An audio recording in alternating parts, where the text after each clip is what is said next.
I never thought something like this would happen to me. Our marriage had always felt solid, unbreakable even. We had our ups and downs, of course, but nothing that ever made me doubt where we stood. Until that night. It was late, past midnight, and I had just crawled into bed beside Emily. The kids had gone to sleep hours ago, and the house was silent except for the hum of the air conditioner. I stared up at the ceiling, feeling the weight of the day pulling at me. Work had been long, stressful, but nothing I couldn't handle. My life, I thought, was pretty typical for a guy in his 30s. A wife, two kids, a mortgage on a house in the suburbs. It wasn't glamorous, but it was mine. Emily had fallen asleep before me.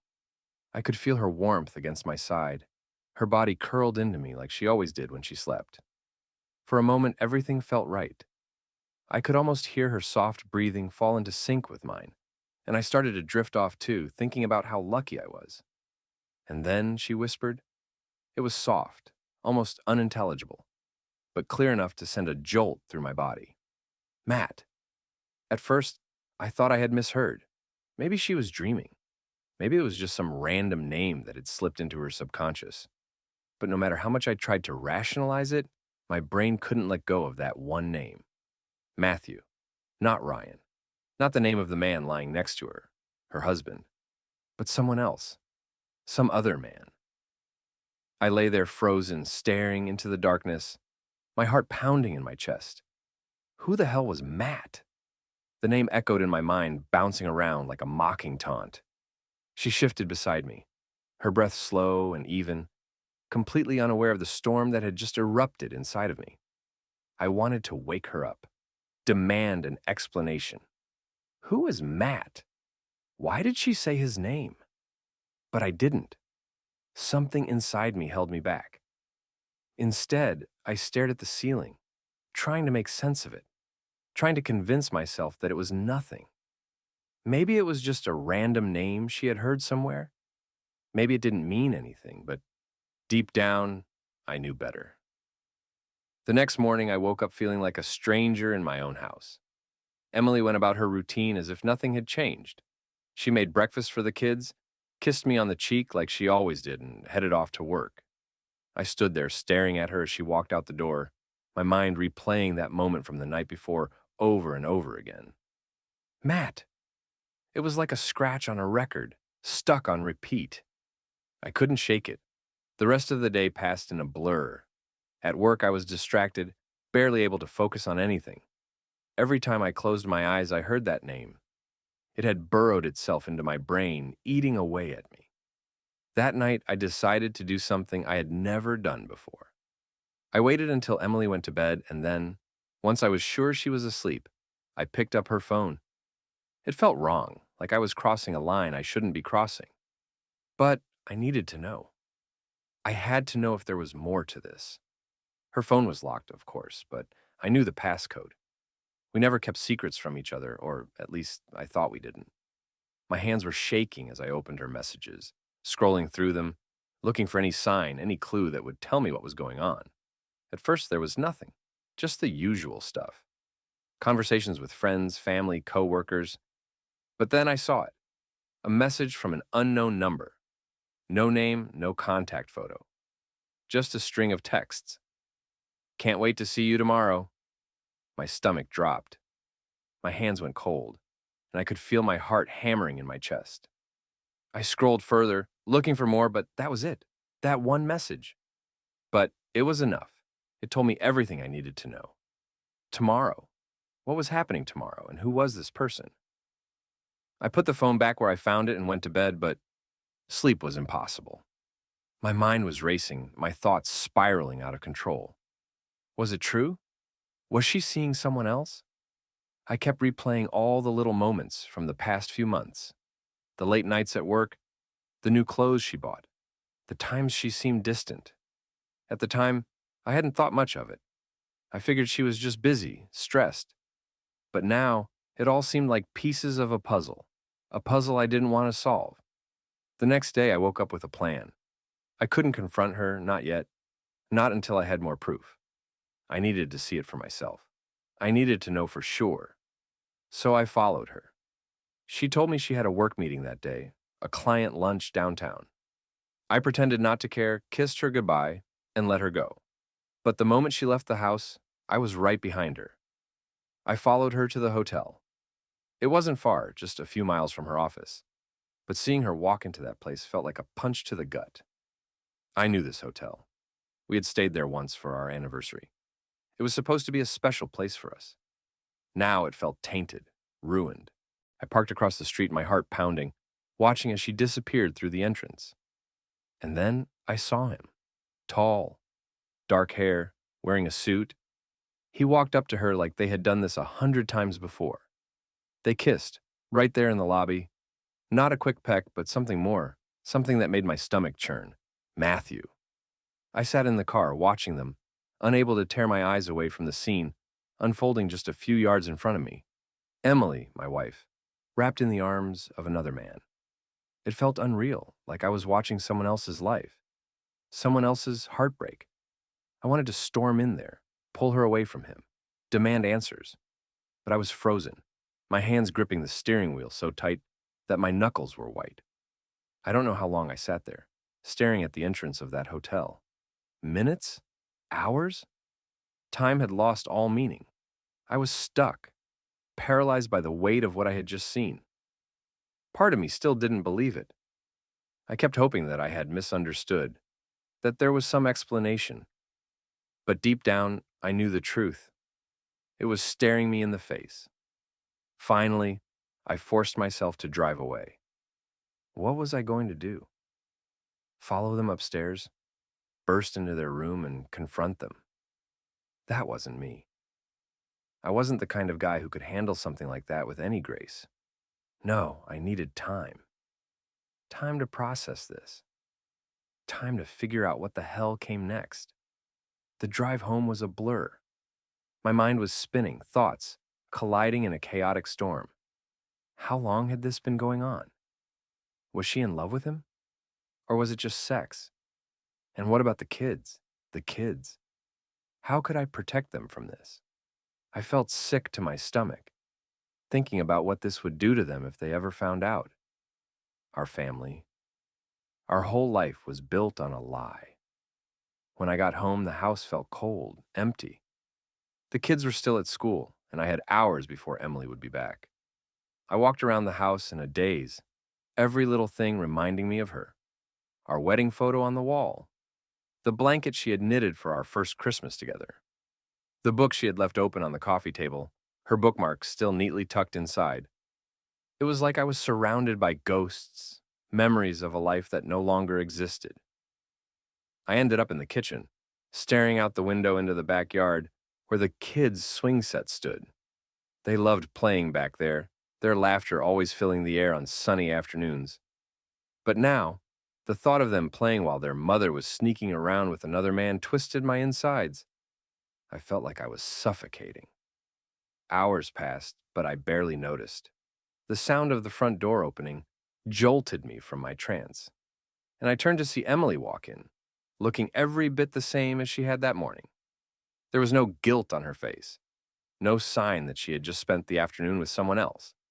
She smiled when she saw me, the same smile she had given me 1,000 times before. "Hey, honey," she said, setting her purse down on the counter. "How was your day?" How was my day? I wanted to laugh, to scream. Instead, I nodded and forced a smile. "Fine." "Good," she replied, her voice light and breezy. "I'm glad. I'm thinking we should have tacos for dinner. The kids love tacos, and it's been a while since we did a taco night." I nodded again, watching her as she moved around the kitchen, pulling ingredients out of the fridge like everything was normal. How could she be so calm? How could she stand there, smiling, like nothing had changed? As she worked, I felt something snap inside of me. I couldn't keep pretending. I couldn't go on like this, living in a bubble of lies. But I also couldn't confront her. Not yet. I needed to play it smart. I needed to get more information. I couldn't just blow everything up without being sure, without knowing exactly what I was up against. So I kept my mouth shut. I sat at the table watching her, feeling like I was seeing her for the first time. Every gesture, every word felt rehearsed, like she was playing a role. My wife, the actress. I wondered how long she had been practicing her lines. That night, I lay awake next to her, my mind racing again. I needed to know more. The message on her phone, the hotel, that kiss. It wasn't enough. If I was going to confront her, I needed everything. The next morning, while she was in the shower, I grabbed her phone again. My hands shook as I unlocked it, quickly scrolling through her messages. The same unknown number. My heart raced as I read the conversation, short and to the point. Matt, yesterday was amazing. Can't stop thinking about you. Emily, me too. You make me feel alive. I clenched my jaw, trying to hold back the rage that surged through me. Alive. She said he made her feel alive. What the hell did that mean? What was I then? Dead weight? I kept scrolling, looking for more, and there it was. The proof I didn't want, but desperately needed. Matt, when can I see you again? Emily, Friday, after work. Usual spot. I threw the phone down on the bed and sat there, my chest heaving. There it was, the final confirmation. It was real. She had been seeing him behind my back, and it wasn't just a one-time thing. This had been going on for who knew how long. When she came out of the bathroom, toweling her hair dry, I pretended to be asleep. I couldn't face her, not yet. Not after what I had just read. That Friday, I followed her again. I should have been used to it by now, the secrecy, the deception, but something about this time felt heavier. The last time, I had been in shock, too stunned to process what I was seeing. This time, I knew what was coming. I had read the texts, seen the words they exchanged. There was no doubt left in my mind. Still, it did not make it any easier. She left the house around 5:30, dressed a little nicer than usual for a Friday. She had that look, the one she used to give me when we first started dating, like she had a secret she was dying to share, but wanted to tease me with it first. Only now, that look wasn't for me. It was for him. She kissed me on the cheek before she left, and I nearly recoiled from her touch. My skin crawled as she smiled sweetly at me, her eyes bright with excitement. I didn't say anything, just nodded, pretending to be absorbed in my phone as she walked out the door. I gave her a few minutes, enough time to make sure she wouldn't see me, and then I followed. The pit in my stomach grew with every mile, my hands gripping the steering wheel so tightly that my knuckles ached. I knew where she was going. The same hotel, the same usual spot. I wasn't sure what I expected to find this time. Maybe I hoped to catch her in some undeniable act, some confrontation that would force her to admit everything. Maybe I just needed to see it again, as if that would make it more real. She pulled into the hotel parking lot, and I parked a few rows behind her, keeping a low profile. My heart raced as I watched her get out of the car. She stood by the door for a moment, checking her phone, and then, just like clockwork, Matt appeared. Tall, polished, and self-assured, he greeted her with a smile that made my blood boil. They didn't hesitate this time. No slow-building tension, no stolen glances. They went right for each other, his hands on her waist, pulling her in close as she kissed him. I had to look away. It was one thing to imagine it, to let my mind run wild with jealousy and rage. But seeing it with my own eyes again, the physical proof of her betrayal, felt like a punch to the gut. My hands shook as I sat there, torn between the urge to burst out of the car and confront them or to drive away and pretend none of this was happening. But I didn't move. I watched them disappear into the hotel, arm in arm, and waited. I waited for what felt like hours, my mind spiraling as the minutes dragged on. What were they doing up there? What was she telling him? Did she talk about me, about our kids? Or had I become some shadow in the background of her life, forgotten the moment she walked into that hotel room? By the time she emerged, it was almost dark. She looked different, lighter, more relaxed, like some weight had been lifted from her shoulders. I watched her laugh at something he said, a real, genuine laugh, the kind she hadn't given me in months. He kissed her again before she got into her car, his hand lingering on the small of her back as if she belonged to him now. And maybe she did. I followed her home, but this time I didn't keep my distance. I pulled into the driveway right behind her, my hands still trembling with anger and adrenaline. I had to confront her. I couldn't keep pretending, not anymore. She was already inside by the time I slammed the car door shut. The sound echoed in the stillness of the evening, but I didn't care. I marched into the house, my heart racing, my mind spinning with everything I wanted to say. The kids were staying at my parents' house for the weekend. so I didn't have to worry about them overhearing what was coming.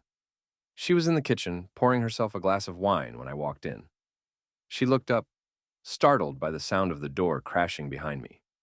For a moment, we just stared at each other, the silence between us heavy and suffocating. "What's wrong?" she asked, her voice cautious. I couldn't take it anymore. The lies, the deception, the faked normalcy. I had to say it. I had to throw it in her face. "Matt," I said, my voice barely more than a growl. Her eyes widened. She blinked, her hand tightening around the stem of the wine glass. "What?" she asked, though we both knew she had heard me perfectly. "I know," I said, stepping closer. "I know about him. I know about everything." For a second, she froze, and I saw the panic flash across her face. But it was gone as quickly as it had come, replaced by a mask of calm indifference. She set the glass down on the counter and crossed her arms over her chest. "You're overreacting," she said, her voice cool and controlled. "It's not what you think." "Not what I think," I laughed bitterly. "I followed you, Emily. I saw you with him. I saw the texts. Don't stand there and tell me I'm overreacting." She flinched, and I saw the cracks in her composure start to show. Her eyes flicked away from mine, her breath hitching slightly. But still, she tried to hold it together. "It's complicated, Ryan," she whispered. "Complicated?" I stepped closer, the anger building in my chest like a storm. "Number. This is simple. You're having an affair with him. How long, Emily? How long have you been seeing him behind my back?" She shook her head, tears welling up in her eyes. "It's not. I didn't mean for it to happen." "Then why did it?" My voice cracked, and I hated the way it sounded, like I was pleading with her for an answer I already knew. She took a deep breath, her hands trembling as she wiped at her eyes. "I don't know," she said softly. I felt so lost, Ryan. We've been so distant lately. I don't know when it started, but I needed to feel something again." Her words cut through me like a knife. I opened my mouth to speak, but nothing came out. What was I supposed to say to that? She needed to feel something again, and I hadn't been enough. "You could have talked to me," I said, my voice hollow. "You didn't have to." "I know," she interrupted, her voice cracking. "I know, and I'm sorry. I'm so sorry, Ryan. I didn't want to hurt you." "Well, congratulations," I snapped. "You did." We stood there, the weight of her confession hanging between us like a noose. I didn't know what to do, what to say. I felt like the floor had been ripped out from under me, and I was free-falling, with no end in sight. "I ended it," she whispered, her eyes full of tears now. "It's over. I swear. It's over." But it didn't matter. Even if it was over, the damage had already been done. She had broken us, shattered everything we had built together. And now, I didn't know if we could ever put the pieces back together. The silence after her confession was unbearable. I stood there, my mind racing, trying to piece together the reality of what had just happened. Emily, my wife, the woman I'd trusted with everything, had been having an affair. She was right there in front of me, tears streaming down her face, waiting for me to say something, anything. But I couldn't. I didn't have the words. What do you even say to something like that? I turned away from her, feeling a cold, hollow ache settle deep in my chest. My thoughts swirled in confusion. Anger, betrayal, disbelief. She had thrown it all away. Everything we had. Everything we built. And for what? For him? Her voice broke the silence, small and fragile. "Ryan, I didn't mean for this to happen," she said, barely above a whisper. "I'm sorry. I'm so sorry." Her words hung in the air, but they didn't reach me. They couldn't. I was too far away, too deep in the shock of what she had just confessed. I stared down at the kitchen counter, my hands gripping the edge so tightly that my knuckles had turned white. I could hear her step closer behind me, could feel her presence hovering, like she didn't know whether to come closer or run. For a second, I almost wished she would run. If she walked out of the room, it might make this easier, might make it hurt less. But she stayed. "How long?" I asked finally, my voice quiet, strained. "What?" "How long, Emily?" I said, turning to look at her. "How long has this been going on?" Her face crumbled and she bit her lip, looking away, unable to meet my eyes. I could see the guilt in her face, the shame she was trying so hard to hold back. A few months, she whispered, so softly I almost didn't catch it. A few months. I felt a wave of nausea wash over me. All those nights she had kissed me goodnight, all those mornings she had kissed me goodbye. All the while she had been sneaking off to be with someone else.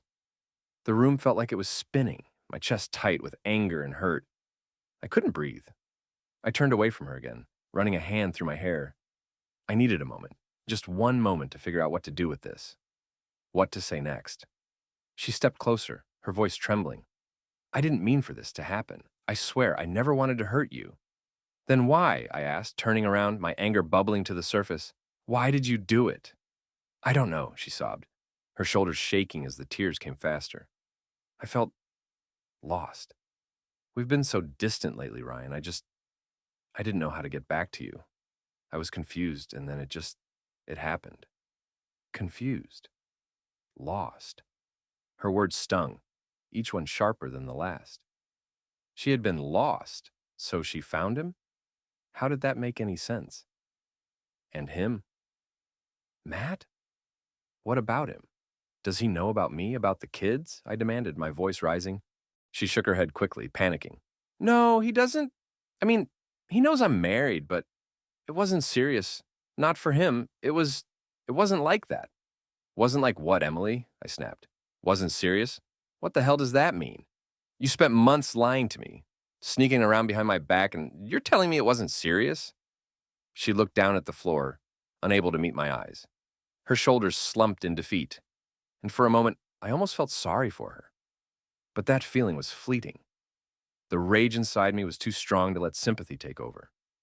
It's over, she whispered. I ended it. It's done. I stared at her, my mind racing. Over. That word echoed in my head. Over. She had ended it. But what did that change? It didn't erase what she had done. It didn't make it any better. It didn't make me feel less like a fool. You ended it, I said, my voice flat. And now what? You expect me to just forgive you? Pretend like this never happened? She shook her head, her tears falling freely now. No, I don't expect you to forgive me. I'm so sorry. I'm so sorry, Ryan. Sorry? I scoffed. You're sorry. Sorry doesn't fix this, Emily. Sorry doesn't change the fact that you betrayed me. Her face crumpled at my words, and she fell into the nearest chair, burying her face in her hands. Her body shook with sobs, but I couldn't feel anything for her. The woman sitting in front of me wasn't the same woman I had married. She wasn't the same woman I had shared my life with for the past 10 years. This was someone else, someone I didn't know anymore. I can't even look at you right now, I muttered, running my hand through my hair again. I could feel the weight of everything crashing down on me, the betrayal, the lies, the emptiness that had opened up between us. She looked up, her eyes red and swollen. Please don't leave me, she whispered. Please, Ryan, we can fix this. I'll do whatever it takes. We can go to counseling, I cut her off, shaking my head. Number, don't. Don't try to fix this right now. I can't do this right now. Her shoulders slumped again and she wiped at her eyes, but the tears wouldn't stop. I turned away from her, feeling the distance between us grow wider with each passing second. We were on opposite sides of a canyon, and there was no bridge left to cross. I'm not leaving, I said after a long pause. Not yet. For the kids. But don't think this is something you can just fix with an apology. You can't. She nodded slowly, sniffling. I understand. But I wasn't sure she did. Not really. I walked out of the kitchen, leaving her there with her guilt and her tears. I didn't know where I was going, maybe to the guest room, maybe just outside to clear my head, but I knew I needed space. Space from her, from everything. My heart ached with the weight of what had happened, but the anger coursing through my veins kept me going.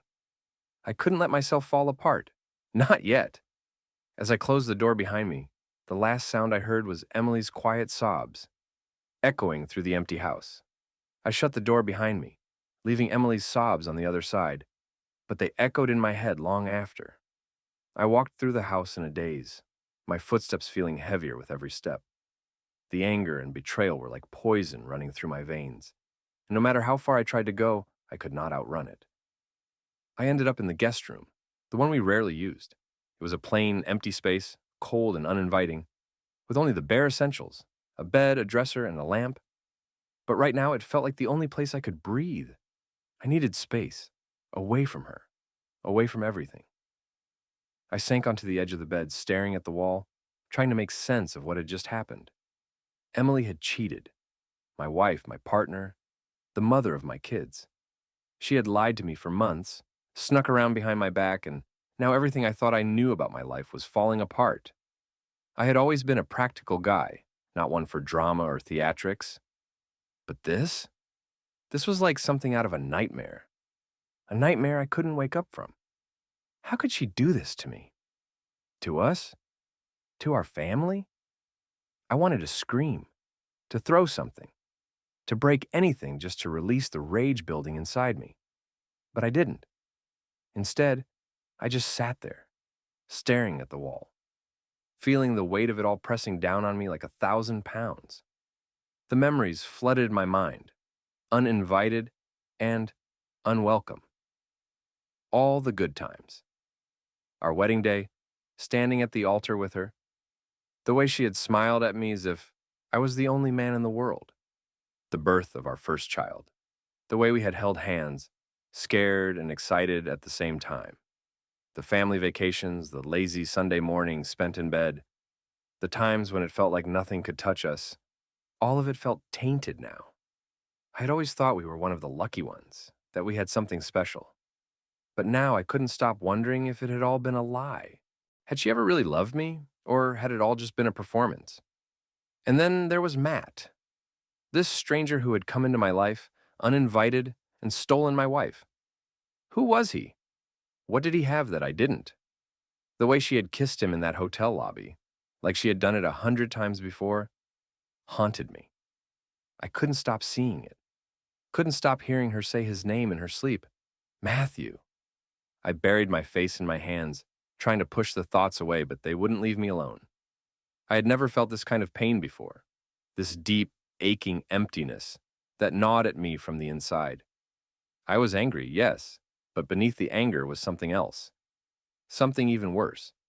It was a deep sense of loss, like something had been ripped away from me, leaving nothing but a gaping hole where my marriage used to be. The door creaked open behind me and I tensed. I knew it was her before she even spoke. Ryan? Her voice was soft, hesitant, like she wasn't sure if she should even be there. I didn't look up. I couldn't. I know you need space, she continued, her voice shaking slightly. I just wanted to tell you that I meant what I said. It's over. With him. It's done. I didn't say anything. What was there to say? She stood there for a moment longer, and I could feel her eyes on me, waiting for a response I wasn't ready to give. When I didn't speak, she sighed softly and closed the door behind her, leaving me alone again. I let out a breath I hadn't realized I was holding. It was over, she said. She had ended it with him. But what did that change? Nothing. The damage was done. She had shattered us, and I didn't know if we could ever put the pieces back together. The hours dragged on, each one slower than the last. I tried to sleep, but my mind wouldn't let me rest. Every time I closed my eyes, I saw her with him, their bodies close, their lips meeting like I didn't even exist. I tossed and turned, my thoughts spinning in circles until the early hours of the morning.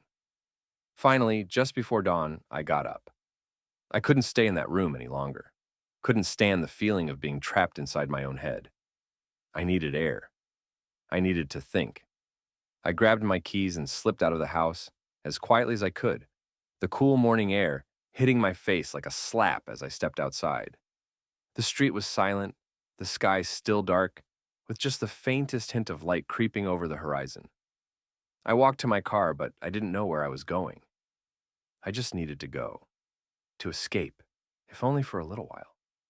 I drove aimlessly, my mind a tangled mess of emotions. I thought about calling someone, my brother maybe, or my best friend, but I couldn't bring myself to do it. What would I even say?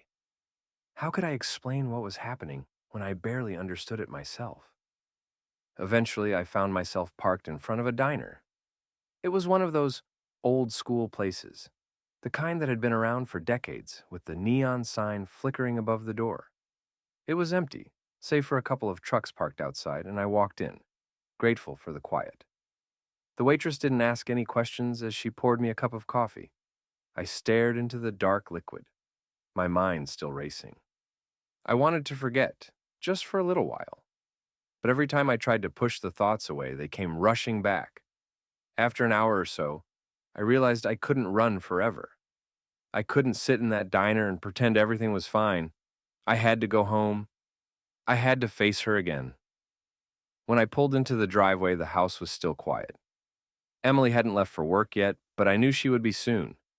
I braced myself as I walked inside, ready for another confrontation, but the house was empty. She had left a note on the kitchen counter. "Ryan, I'm giving you space like you asked. I'll be at work, but if you want to talk, I'm here. I love you. Please know that." I crumpled the note in my hand and threw it in the trash. I didn't want her words. I wanted answers. I wanted to know why she had done this to us, to me, to our kids. But more than anything, I wanted to stop feeling like my entire life had been ripped apart at the seams. The house was quiet, too quiet. The kids were still with my parents, and Emily had left for work, leaving the house empty and echoing with the silence of everything we had not said to each other. I stood there for a long time, just staring at the kitchen, at the place where we used to laugh, where the kids used to run around, where life felt simple and good. But now, everything felt like a lie. I made myself a cup of coffee, trying to keep my hands steady as I moved through the familiar routine. But nothing felt familiar anymore. Every little thing, her coffee cup on the counter, the breakfast bar where we used to sit and talk about our day, even the damn smell of her perfume in the air. Everything felt tainted. It was like I couldn't escape the ghost of what our life used to be. I couldn't stop thinking about her words from last night. "It's over." I ended it. She had said it like it was supposed to fix things, like ending the affair suddenly wiped away the months of lies and betrayal. But it didn't. How could it? I sat down at the table, staring at my phone, thinking about what to do next. I knew I couldn't keep going like this, living in this limbo, unsure of what was real anymore. But I didn't know how to move forward either. Did I want to fix things? Could I even fix things, or was this it? Was this the end of our marriage?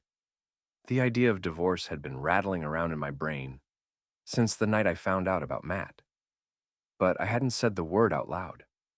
Not yet. I wasn't ready to admit that we might be beyond saving. But as I sat there, the weight of everything pressing down on me, I started to wonder if divorce was the only option left. How could I ever trust her again? How could I look at her and not think about him? About what she had done? I scrolled through my phone, mindlessly checking emails and texts, anything to distract myself from the thoughts circling in my head. But then, I stopped on a message from my brother, Jack. He had sent it a few days ago, before any of this had happened, asking if I wanted to grab a beer this weekend. I hadn't responded yet. Maybe I needed to talk to someone. Someone who wasn't Emily. Someone who could help me make sense of this mess. Jack and I were close, and he was always the one I went to when things got tough. I hadn't told him about what was happening yet. I wasn't sure how to even start that conversation, but maybe it was time. Before I could think too much about it, I sent him a quick text back. "Hey man, can we talk? Need to grab that beer sooner rather than later." He responded almost immediately. "Sure, tonight? Yeah. Let's meet at Joe's around 7. I set the phone down, already feeling a slight sense of relief. Talking to Jack wouldn't fix everything, but maybe it would help me figure out what the hell to do next. The day passed in a blur. I tried to distract myself with work, but my mind kept drifting back to Emily, to the look on her face last night, to the way she had broken down in front of me. Part of me hated her for what she had done, but another part of me, a part I wasn't ready to admit, still loved her. Still wanted to find a way back to what we had. But I didn't know if that was possible anymore. By the time 7 o'clock rolled around, I was ready to get out of the house. I met Jack at Joe's, a small dive bar we had been going to for years. It was the kind of place where you could blend in, where no one cared if you drank too much or stayed too late. I needed that right now. Jack was already there when I arrived, sitting at the bar with a beer in hand. He looked up as I walked in, his usual easygoing smile fading as he saw the look on my face. "Hey, man," he said, standing up to give me a quick hug. "You look like shit." I laughed, but there was no humor in it. "Yeah, well, it's been a rough few days." We sat down and the bartender slid a beer in front of me without me even having to ask. Jack took a sip of his drink, his eyes studying me. "What's going on?" he asked, his voice serious now. "You sounded off in your text. Everything okay?" I stared down at my beer, trying to find the words. I had been dreading this conversation, but now that I was here, I realized how badly I needed to get it off my chest. I needed to say it out loud, to someone who wasn't Emily, someone who could help me make sense of it. "Emily cheated on me," I said, my voice flat, the words tasting bitter in my mouth. Jack froze, his beer halfway to his lips. He set it down slowly, his eyes widening in shock. "Shit, man," he said quietly. "I'm sorry, I had no idea." "Yeah," I muttered, taking a long drink of my beer. "Neither did I." "How long?" "A few months. I found out a few days ago." I paused, feeling the anger rise up again as I remembered the hotel, the texts, the lies. She says it's over, that she ended it. But I don't know. I don't know if I can ever trust her again. Jack was silent for a moment, letting the weight of my words sink in. He leaned back in his chair, running a hand through his hair, looking as stunned as I had felt when I first found out. "What are you going to do?" he asked finally. "I don't know," I admitted. "That's why I wanted to talk to you. I don't know what the hell I'm supposed to do now. Divorce? Try to work it out? I can't even think straight." Jack nodded, his expression thoughtful. "I don't blame you. This is heavy, man. Real heavy." We sat there for a while, talking through everything with me unloading all the anger, the confusion, the pain. Jack listened, giving me space to vent, and I was grateful for that. I hadn't realized how much I had been holding in until I started talking, and once I did, it all came pouring out. "Do you still love her?" Jack asked after a long pause, his voice quiet but firm. I stared down at my empty beer glass, the question hanging in the air between us. "I don't know," I said finally. "I think I do. I want to. But I'm so angry, man. I don't know if I can get past this."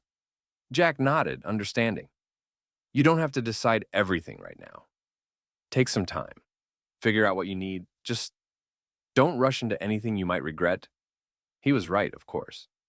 But the problem was, I didn't know what I needed. I didn't know if I could live with what she had done. But I also didn't know if I could live without her. I sat with Jack for hours, talking in circles. Each time I thought I had a handle on things, another wave of doubt, of pain would hit, sending me spiraling all over again. Jack did his best to help, offering advice and support. But at the end of the night, as we said our goodbyes, I still had no idea what the right move was. As I drove home, the empty streets blurred in front of me, my mind too exhausted to focus on anything but the ache in my chest. The house was dark when I pulled into the driveway. Emily must have been asleep by now, or at least pretending to be. I sat there in the car for a few minutes, staring at the house. My house. The place where I thought I had built something real, something solid. And now it all felt so fragile. I turned off the engine and made my way inside. The quiet was suffocating. I stood in the foyer for a moment listening, half expecting her to come downstairs to try again to talk, to fix things. But there was nothing, just the stillness. I went to the guest room again, where I had been staying since the night of the confrontation. The bed was stiff and uncomfortable, but it felt like the only place that made sense. I lay down, staring at the ceiling, trying to silence the thoughts that wouldn't leave me alone. I had talked to Jack. I had gone over everything 100 times in my head, but still, I was no closer to making a decision. Divorce. The word had been circling in my head, taunting me, like a promise of finality, a clean break. But it wasn't clean, was it? We had kids. We had a life together. It wasn't just about me and Emily anymore. I couldn't just walk away without thinking about what it would do to them. And then there was the other side of it. Could I really stay? Could I forgive her for what she had done? The thought of her with Matt, of her sneaking around, lying to me, made my stomach turn. It felt like a knife twisting inside me every time I thought about it. How could I get past that? How could I trust her again?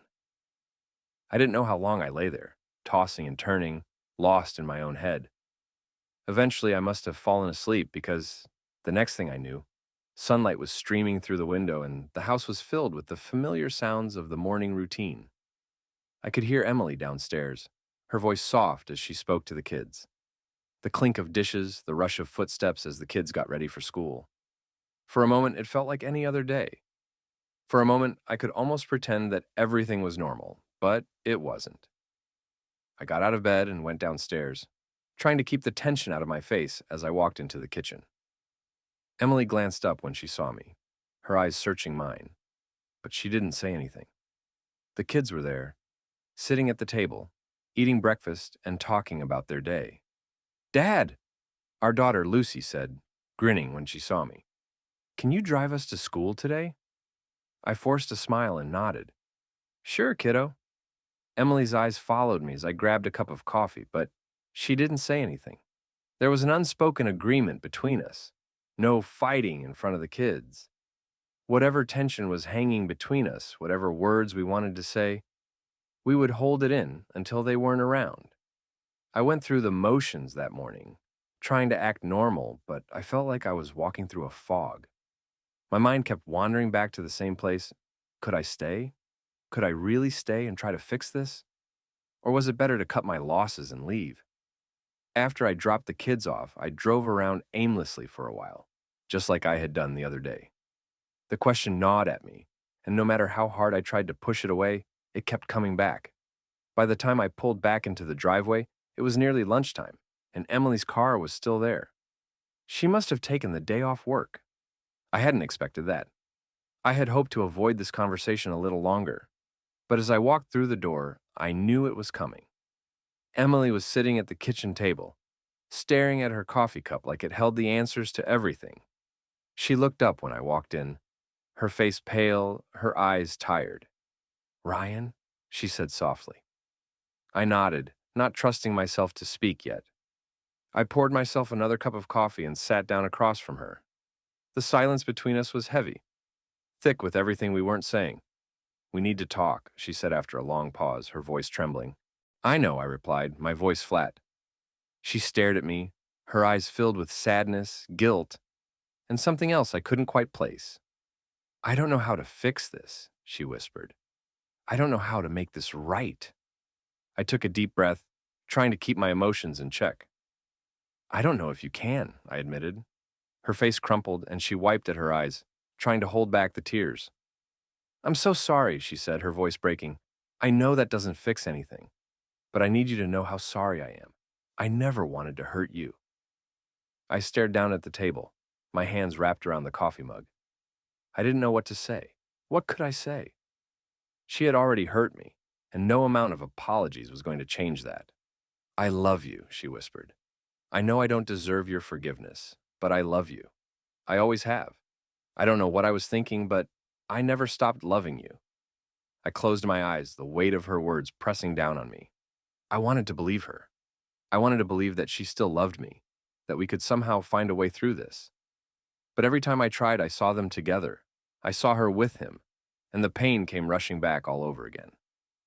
"I don't know if love is enough," I said quietly, my voice thick with emotion. "You broke us, Emily. You broke everything we had." "I know," she whispered. "I know I did. And I'll do whatever it takes to try to fix it. I'll go to therapy. I'll give you all the space you need, whatever you want. Just don't give up on us. Please." I leaned back in my chair, staring at the ceiling. I could feel the tears burning in the back of my eyes, but I blinked them away. I couldn't break down, not now. "I don't know what I want," I said finally. "I don't know if I can stay. I don't know if I can ever trust you again."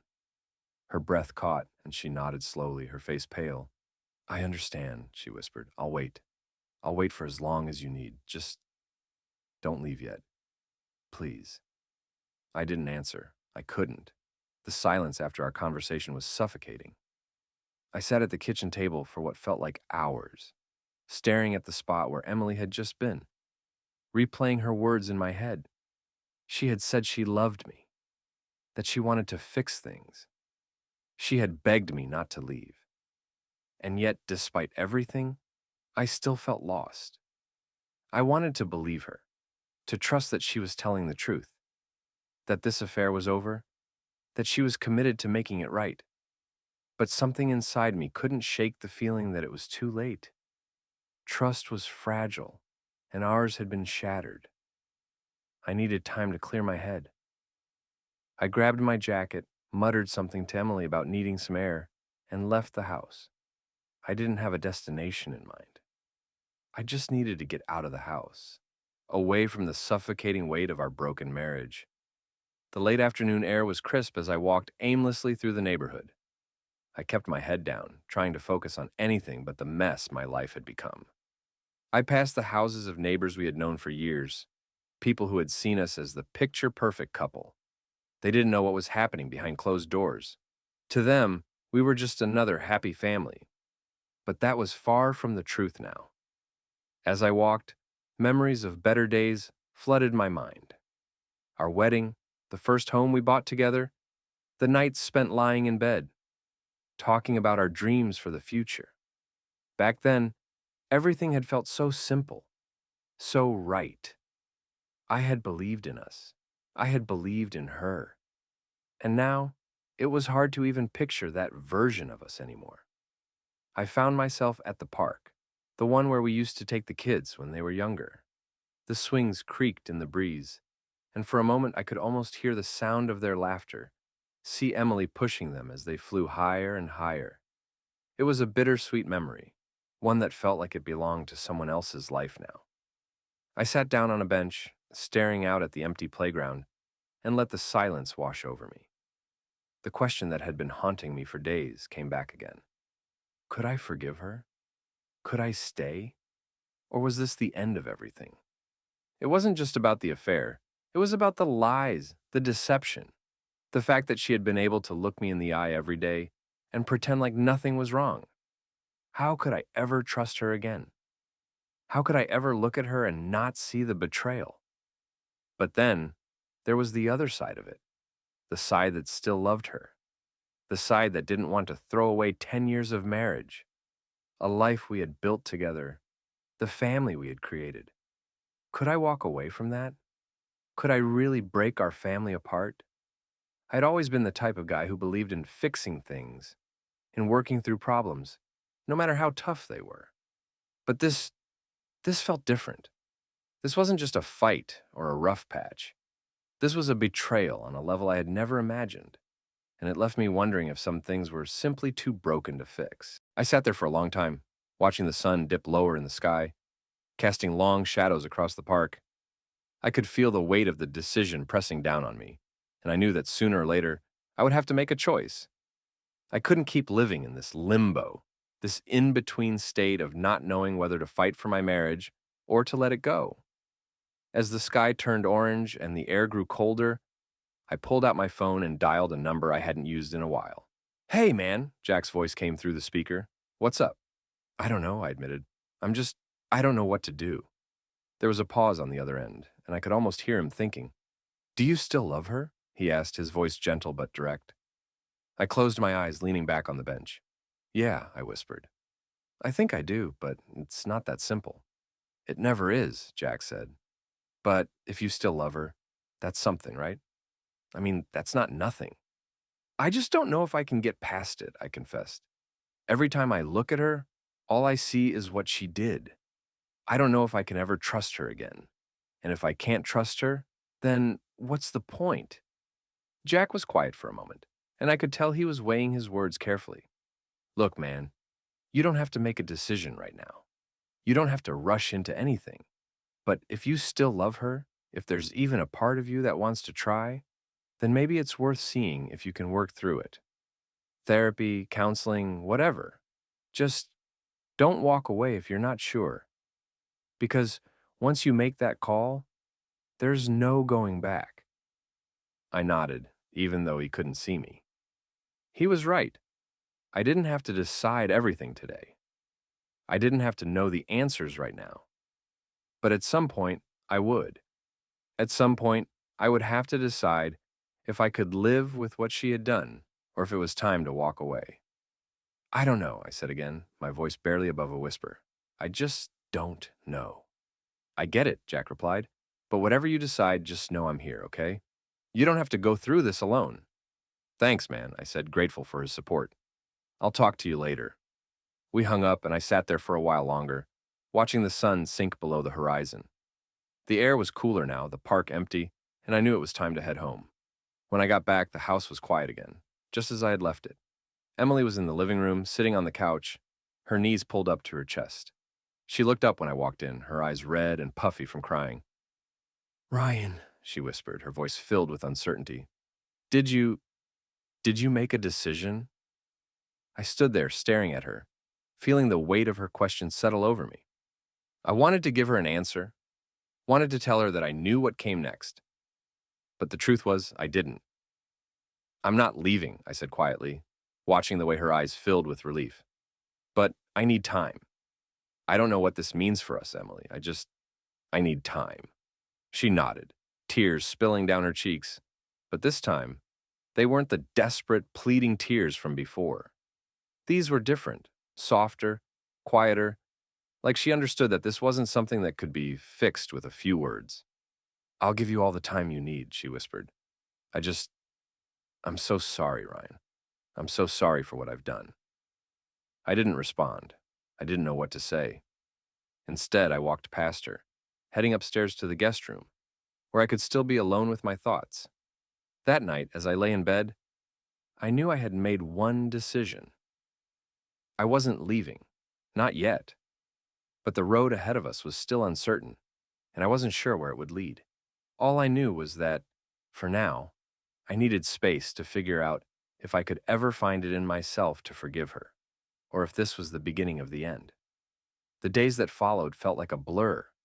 I went through the motions of life, taking the kids to school, going to work, coming home. But inside, I felt like I was barely holding it together. Every time I looked at Emily, a knot of emotions tightened in my chest. Anger, betrayal, love, regret. They all swirled together, making it impossible to think clearly. She gave me space, just like she promised. We still talked, but it was all surface level, as if we were just two people coexisting in the same house. The kids didn't seem to notice the distance between us. They still laughed, still played, still came to me with their problems, blissfully unaware of the storm brewing beneath the surface. Emily had taken it upon herself to find a therapist for us. She mentioned it one night at dinner, her voice soft and careful, like she was trying not to push me too hard. I found someone, she said, not looking up from her plate. A counselor. I thought maybe it would help us. I didn't respond at first, just kept eating, my mind racing. I wasn't sure if counseling would fix anything.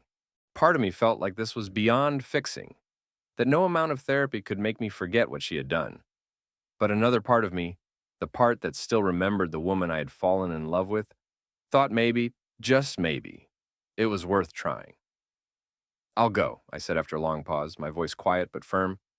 She looked up at me then, her eyes filled with a cautious hope. Really? I nodded, feeling the weight of the decision settle over me. Yeah, I'll go. And so we started therapy. The first session was hard, harder than I had expected. Sitting in that room, across from a stranger, talking about the darkest parts of our marriage, felt raw and uncomfortable. I wasn't used to airing out my feelings like that, especially not in front of Emily. But as the therapist gently guided us through the conversation, I started to see how much we had buried over the years.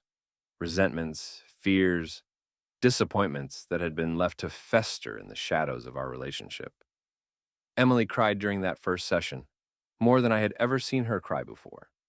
She talked about feeling lost, about how disconnected she had felt from me, how she had been terrified to admit it because she didn't want to hurt me. I listened, trying to understand, trying to see things from her perspective. But it was hard. Every time she spoke, all I could think about was Matt, how she had turned to him instead of me. The therapist asked me to talk about how I felt, to share what it had been like for me since I found out. I struggled to find the words, my throat tight with emotion. How was I supposed to explain the devastation, the anger, the hollow ache that had taken up residence in my chest? I don't know if I can ever trust her again, I finally said, my voice thick with the weight of the truth. Every time I look at her, all I see is what she did. I want to forgive her. I really do, but I don't know if I can. Emily's sobs filled the room, and I looked away, unable to bear the sight of her tears. I didn't want to hurt her, but the truth was, I was hurting too. We both were. The sessions continued over the next few weeks, and slowly things started to shift. It wasn't easy. There were days when I wanted to walk out of that room, days when I thought about leaving for good. But each time, I forced myself to stay. I owed it to myself, to our kids, to at least try. Emily was doing everything she could to show me she was committed. She apologized 1,000 times, each one more heartfelt than the last. She gave me space when I needed it, but she was always there, ready to talk, ready to work through the pain. And slowly, painfully, I started to see glimpses of the woman I had married, the woman I had built a life with, the woman I had loved for so long. But trust? That was harder to rebuild. One night after the kids had gone to bed, Emily and I sat in the living room, the air between us thick with unspoken words. She looked at me, her eyes filled with the same fear and hope that had been there since the beginning of this mess. "Do you think we can get through this?" she asked softly, her voice trembling. I looked at her, really looked at her for the first time in what felt like weeks. She was broken just like I was. We were both shattered, both struggling to find our way back to each other. But beneath all the pain, all the betrayal, I could still see the woman I had fallen in love with, the woman I had shared my life with. "I don't know," I admitted, "but I want to try." The relief that washed over her face was palpable, and for the first time in weeks, I felt a tiny spark of hope. It wasn't much, but it was something. And right now, that was enough. The road ahead was still uncertain. I knew it would take time, maybe a long time, before I could fully trust her again. And maybe I never would. Maybe trust would always be a fragile thing between us, something we had to work at every single day. But I was willing to try. For us, for our kids, for the life we had built together. We sat there in the quiet, the weight of the past still hanging between us. But there was something else now, too. Something that felt a little bit like hope. It wasn't a happy ending, not yet. Maybe it never would be. But it was a beginning. A new beginning. The days that followed felt like a blur. I went through the motions of life, taking the kids to school, going to work, coming home. But inside, I felt like I was barely holding it together. Every time I looked at Emily, a knot of emotions tightened in my chest. Anger, betrayal, love, regret, they all swirled together, making it impossible to think clearly. She gave me space, just like she promised. We still talked, but it was all surface level, as if we were just two people coexisting in the same house. The kids didn't seem to notice the distance between us. They still laughed, still played, still came to me with their problems, blissfully unaware of the storm brewing beneath the surface. Emily had taken it upon herself to find a therapist for us. She mentioned it one night at dinner, her voice soft and careful, like she was trying not to push me too hard. "I found someone," she said, not looking up from her plate. "A counselor. I thought maybe it would help us." I didn't respond at first, just kept eating, my mind racing. I wasn't sure if counseling would fix anything. Part of me felt like this was beyond fixing, that no amount of therapy could make me forget what she had done. But another part of me, the part that still remembered the woman I had fallen in love with, thought maybe, just maybe, it was worth trying. "I'll go," I said after a long pause, my voice quiet but firm. She looked up at me then, her eyes filled with a cautious hope. "Really?" I nodded, feeling the weight of the decision settle over me. "Yeah, I'll go." And so, we started therapy. The first session was hard, harder than I had expected. Sitting in that room, across from a stranger, talking about the darkest parts of our marriage, felt raw and uncomfortable. I wasn't used to airing out my feelings like that, especially not in front of Emily. But as the therapist gently guided us through the conversation, I started to see how much we had buried over the years. Resentments, fears, disappointments that had been left to fester in the shadows of our relationship. Emily cried during that first session, more than I had ever seen her cry before. She talked about feeling lost, about how disconnected she had felt from me, how she had been terrified to admit it because she didn't want to hurt me. I listened, trying to understand, trying to see things from her perspective. But it was hard. Every time she spoke, all I could think about was Matt, how she had turned to him instead of me. The therapist asked me to talk about how I felt, to share what it had been like for me since I found out. I struggled to find the words, my throat tight with emotion. How was I supposed to explain the devastation, the anger, the hollow ache that had taken up residence in my chest? I don't know if I can ever trust her again, I finally said, my voice thick with the weight of the truth. Every time I look at her, all I see is what she did. I want to forgive her. I really do, but I don't know if I can. Emily's sobs filled the room, and I looked away, unable to bear the sight of her tears. I didn't want to hurt her, but the truth was, I was hurting too. We both were. The sessions continued over the next few weeks, and slowly, things started to shift. It wasn't easy. There were days when I wanted to walk out of that room, days when I thought about leaving for good. But each time, I forced myself to stay. I owed it to myself, to our kids, to at least try. Emily was doing everything she could to show me she was committed. She apologized 1,000 times, each one more heartfelt than the last. She gave me space when I needed it, but she was always there, ready to talk, ready to work through the pain. And slowly, painfully, I started to see glimpses of the woman I had married, the woman I had built a life with, the woman I had loved for so long. But trust? That was harder to rebuild. One night after the kids had gone to bed, Emily and I sat in the living room, the air between us thick with unspoken words. She looked at me, her eyes filled with the same fear and hope that had been there since the beginning of this mess. "Do you think we can get through this?" she asked softly, her voice trembling. I looked at her, really looked at her for the first time in what felt like weeks. She was broken, just like I was. We were both shattered, both struggling to find our way back to each other. But beneath all the pain, all the betrayal, I could still see the woman I had fallen in love with, the woman I had shared my life with. "I don't know," I admitted, "but I want to try." The relief that washed over her face was palpable, and for the first time in weeks, I felt a tiny spark of hope. It wasn't much, but it was something, and right now that was enough. The road ahead was still uncertain. I knew it would take time, maybe a long time, before I could fully trust her again. And maybe I never would. Maybe trust would always be a fragile thing between us, something